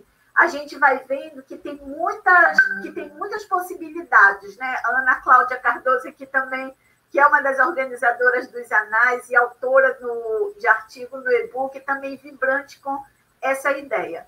Eu acho que a gente vai se despedir, mas a gente não vai se despedir como quem encerra. A gente vai se despedir como quem está fazendo novos começos, porque hoje foi só o primeiro dos nossos encontros, né? Tem muitas possibilidades outras aí por vir. Então, queria devolver a palavra para ti, Francinei, meu querido, uma alegria, uma honra a gente estar junto aqui, você sempre muito vibrante com a rede, e eu te agradeço por esse companheirismo. E depois a gente terminar com um dos poemas que a gente selecionou para a gente celebrar esse nosso encontro, que a gente está muito feliz. E antes de devolver a palavra para o Francinei, falar um pouquinho do que... Ontem a gente fez um Skype só entre nós, organizadores aqui da live, que era para a gente trocar umas ideias, mas a gente já quer deixar aqui, a gente vai ter um papo depois, só já o Tiago e eu, e a gente já está com 1000 ideias e a rede a todo vapor para a gente celebrar o centenário do Paulo Freire, que o ano que vem é o seu centenário, em setembro de 2021. E a gente já está com uma rede em movimento, com a Unilab, com outras universidades brasileiras, com universidades de países africanos, para a gente celebrar o esperançar, para a gente celebrar a vida, para a gente celebrar o que dá sentido para a nossa produção de conhecimento, para a nossa busca de novas epistemologias e o que dá sentido para o nosso ativismo, porque acho que esse é um outro elemento que nos congrega na rede IntegraSul, né? A gente não está preocupado só com uma produção acadêmica que enriqueça os nossos currículos ou potencialize as nossas carreiras, mas a gente está, sobretudo, engajado e comprometido com a produção de conhecimento que tenha convergência com a possibilidade da transformação, né, das revoluções tão necessárias no nosso mundo, e muito mais do que em outros contextos, como a gente está sendo convocado a transformar, a se mobilizar, a intervir para fazer o mundo diferente em múltiplas perspectivas. Então, a gente quer agradecer. Francinei, não sei se a gente devolve de novo para cada um, 2 minutinhos, cada um se despedir, um até breve, a gente vai se ver em outros momentos, e aí depois a gente finaliza com os poemas que a gente selecionou. Isso, tem uma pergunta, inclusive, do Alfiado Victorino, então acho que a gente pode ler a pergunta, e aí cada um tem 2 minutos aí para se despedir, né, para fazer suas considerações finais, pode ser? Eu que agradeço a oportunidade, viu, Jaque, de fazer parte da rede, né, de estar dialogando com os nossos colegas africanos, nossos colegas de Portugal. Para mim é uma honra estar participando com o nosso grupo de pesquisa, né, que é o Desenvolvimento Rurais e Inovações Sociotécnicas, o DRIS, que é liderado pela professora Monique Medeiros, lá do INEAF, aqui em Belém, né, o Instituto de Agriculturas Amazônicas. Então, tem inclusive alunos nossos aqui acompanhando, a Francilene Valente, a Maria Alcione Tenório, alunos do campus de Abaetetuba. Então, para a gente é muito enriquecedor isso. A professora Rosângela teve mais cedo, né, a nossa vice-coordenadora do campus. Então, acho que é enriquecedor, traz muito ganho para a nossa faculdade, traz muito ganho para o nosso campus, né, toda essa discussão que a rede faz de internacionalização e da integração sul-sul, né, que eu acho que é o grande debate, né, epistemologias decoloniais, né, eu acho que esse debate é muito importante. A Rosângela ainda está acompanhando ali, olha, ela está falando. Obrigado, Rosângela, pela sua colocação. Então, a pergunta do Alfiado, eu vou ler aqui e vocês finalizam, tá bom? Um mundo em que a eficiência econômica e a prudência ecológica dialogam entre si seria uma meta possível. A pergunta é, que referenciais alternativos aos etnocêntricos temos para construir tal mundo? Obrigado a todos, e depois a gente volta com a Jaqueline, depois cada um falar para leitura dos poemas, né, Jaque? Olha, antes do pessoal, a Marcela fez um comentário lindo, Tiago, que eu não sei se você chegou a ver. Políticas do corpo sul e não alienígenas a esse corpo. Maravilhoso, Tiago. E a gente vai descobrindo cada vez mais coisas novas, cada vez mais possibilidades nesse nosso diálogo. Que coisa boa. Está aí com vocês para a questão do Alfiado, que tem um artigo lindo no livro que reflete sobre o ciclone Indai do ano passado, e ele faz uma abordagem interdisciplinar muito interessante no e-book, fez uma discussão maravilhosa em Cabo Verde. Obrigada, Alfiado, por estar aqui com a gente. É diretor da Faculdade de Ciência e Tecnologia na Unilicungo, e já ao responder o Alfiado, cada um, Odair, Sônia e Tiago, já também se despedem para depois voltar para a gente e a gente se despedir com até breve. Obrigado, vou tentar ser breve. Obrigado, Alfiado, pela questão. Rapidamente, vou-te passar uma referência. Também estive a repetir muito sobre isso. Uma das referências teóricas que posso sugerir é um livro que é Produzir para Viver, Os Caminhos da Produção Não Capitalista. É um livro até organizado pelo Boaventura Sousa Santos, que nos mostra alternativas ao desenvolvimento. Também alternativas à produção capitalista, para além das cooperativas, das economias populares. É um livro muito interessante que nos ajuda a pensar, a refletir teoricamente, para além do chamado desenvolvimento alternativo, mas também para alternativas ao próprio desenvolvimento. Também há economistas africanos, um falecido recentemente, que é o Tandika Nkandawir, que reflete sobre essa questão, e também outros. Eu, por acaso, tenho estado a trabalhar mais sobre as chamadas economias informais, criticando um pouco essa noção, mas definindo um outro conceito de economias alternativas ou a possibilidade de haver uma econodiversidade. Mas isso eu diria para um outro debate, não temos tempo aqui. Eu gostei imenso dos comentários. Eu creio que o meu propósito enquanto ativista académico, eu até costumo dizer que eu estou mais na diplomacia académica, o meu objetivo enquanto ativista, como estava dizendo bem a Jaqueline, mais do que a produção teórica, que eu gosto muito, mas é que de facto tecer esta rede, contribuir para que essa rede se transforme de facto num ator internacional, um ator global internacional. Temos que ser ambiciosos. Obviamente que não vai tentar disputar com outros atores internacionais poderosos que ditam a vida e a morte dos Estados, como está dizendo o Tiago, como as grandes organizações internacionais e multinacionais, mas que aumente o seu poder de influência, de facto. Para quê? Para que, na esteira do que estava dizendo a Sônia, para termos um multilateralismo diferente. Aqui, imagino que nós não queiramos um multilateralismo dominado pelo estatocentrismo, pelos Estados. Saímos de um mundo bipolar da Guerra Fria, caminhamos, dizem alguns, para um mundo de unipolaridade dos Estados Unidos, com os Estados Unidos no centro. Agora temos a disputa entre a China e os Estados Unidos, e o que visionamos é que o mundo caminha cada vez mais para um multilateralismo, para um mundo multipolar, mas que agregue, que inclua os atores marginalizados deste mundo.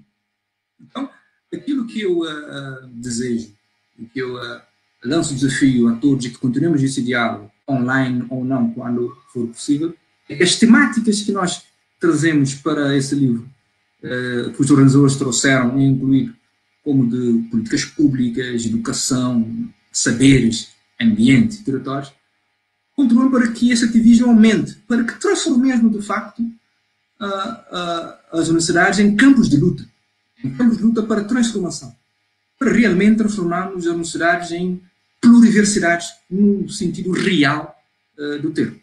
E deixo um grande abraço a todos e estejam sempre bem-vindos e bem-vindas a Cabo Verde, quer à distância, quer fisicamente. Um grande abraço a todos e a todas.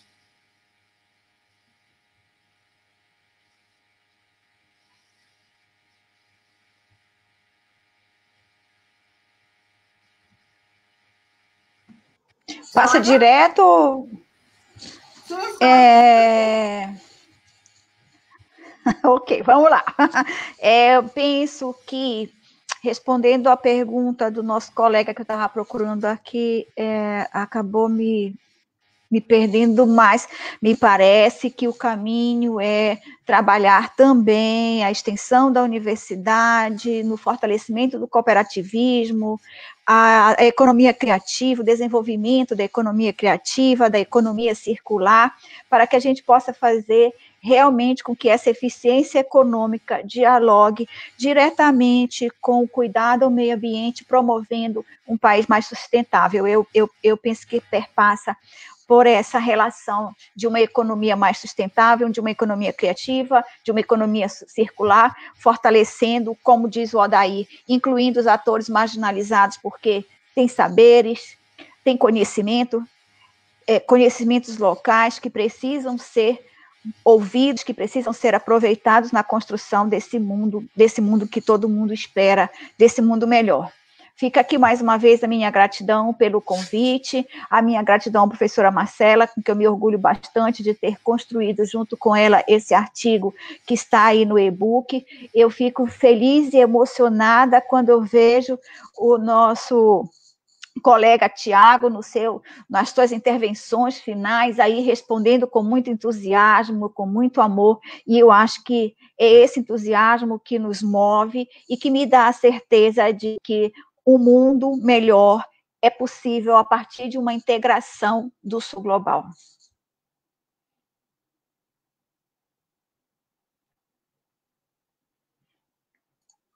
Eu penso que os meus colegas aqui que me antecederam já disseram o essencial, mas só para terminar, eu vou agradecer mais uma vez a todos e a todas. Esse é o discurso da atualidade, a todos e a todas, não é? Mas o essencial é que nós só podemos ser fortes se a nossa relação também for forte. Se não criarmos esta relação forte, dificilmente vamos trazer alternativas a esta questão que o professor Alfiado avançou. Dificilmente vamos criar esta pluriversidade. Dificilmente nós vamos criar essa extensão, esta economia criativa circular. Dificilmente nós vamos ter um espaço em que os outros, todos nós temos uma palavra a dizer. Então, temos esta grande responsabilidade, apesar da liberdade que pressupõe também uma responsabilidade. Então, temos que ser livres para fazer, temos que ser livres para pensar, temos que ser livres para produzir, mas também temos que ser responsáveis por tudo aquilo que nós pretendemos para fortificar a nossa rede da integração. Muito obrigado, e para nós já é boa noite para todos, mas vocês que estão do outro lado ainda é boa tarde. E, mais uma vez, nós estamos abertos como universidade para cooperar, para trabalhar e para fazer de Moçambique, da Unilicungo, da Integrasul, uma rede internacional renomada. Obrigado.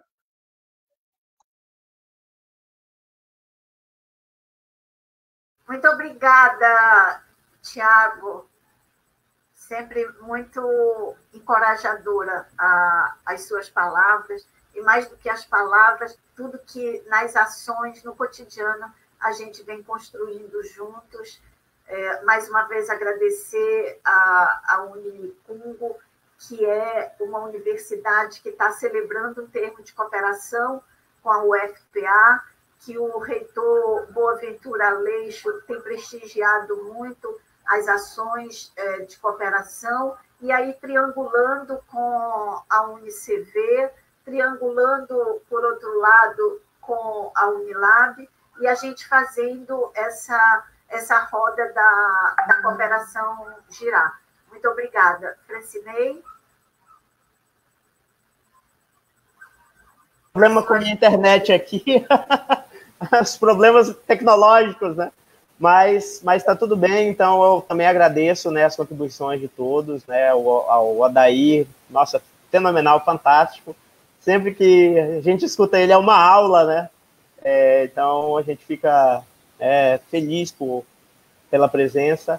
Agradecer a Sônia também, né, que está construindo com a gente aqui na UFPA, né, que também faz parte como autora do e-book, né? Eu acredito que são coisas muito importantes que a gente tem a construir nessa rede. Como diz a Jaque, é um até logo, né? Nós temos que organizar mais momentos como esses, e não só por conta da pandemia, né? Já que a gente está matando um pouco a saudade de cada um de nós, né, virtualmente, mas eu acredito que esses momentos de diálogo, de debate, eles são muito importantes. E hoje as redes sociais propiciam isso, né?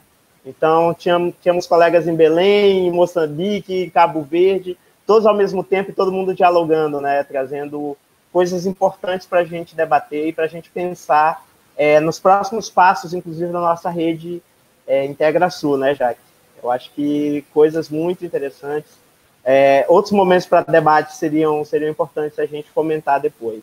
Eu gostaria de agradecer ao convite que foi me feito para ajudar a mediar, né, junto contigo, Jaque, e estamos juntos, né, construindo coletivamente um mundo melhor para todos nós. Um abraço.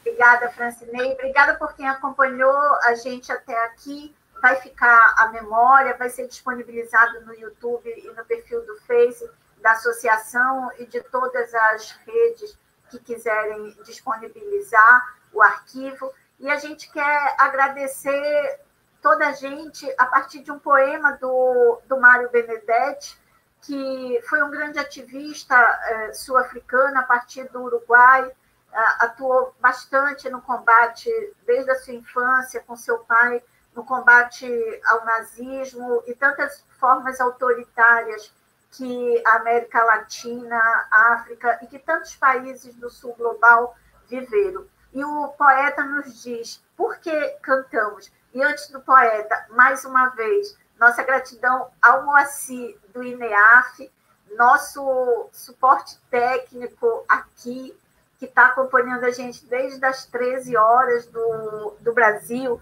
fazendo todos os testes. Então, agradecer ao William Assis, diretor do INEAF, ao Flávio Barros, também do INEAF, do Centro de Internacionalização, que possibilitou essa assistência técnica com o Moacir. Fica a nossa gratidão. E aí nos diz o poeta, por que cantamos? Se estamos longe como o horizonte, se cada noite é sempre alguma ausência e cada despertar um desencontro, você perguntará, por que cantamos? Cantamos porque o rio está suando, e quando sou o rio, sou o rio. Cantamos porque o cruel não tem nome, embora tenha nome seu destino. Cantamos pela infância, e porque tudo, e porque algum futuro, e porque o povo. Cantamos porque os sobreviventes e nossos mortos querem que cantemos. Cantamos porque o grito só não basta, e já não basta o pranto e nem a raiva. Cantamos porque cremos nessa gente, e porque venceremos a derrota. Cantamos porque o sol nos reconhece, e porque o campo cheira a primavera, e porque nesse talo e lá no fruto, cada pergunta tem a sua resposta. Cantamos porque chove sobre o sulco, e somos militantes desta vida, e porque não podemos e nem queremos deixar que a nação se torne cinzas. E por isso cantamos, e por isso nos encontramos, e por isso nos reencontraremos, e por isso seguiremos nos encantando e nos reencantando em tempos tão difíceis, tão complexos, mas também tão desafiadores, em que nós somos conclamados a reinventar a vida, a recriar as nossas formas de relações, de convivência e manter firme, manter acesa a chama de todas as nossas lutas e de todas as nossas resistências. Um abraço no coração, um beijo no coração de cada um e de cada uma que está aqui com a gente esse tempo todo. Fica a nossa gratidão. Muito obrigada. Um beijo para todo mundo.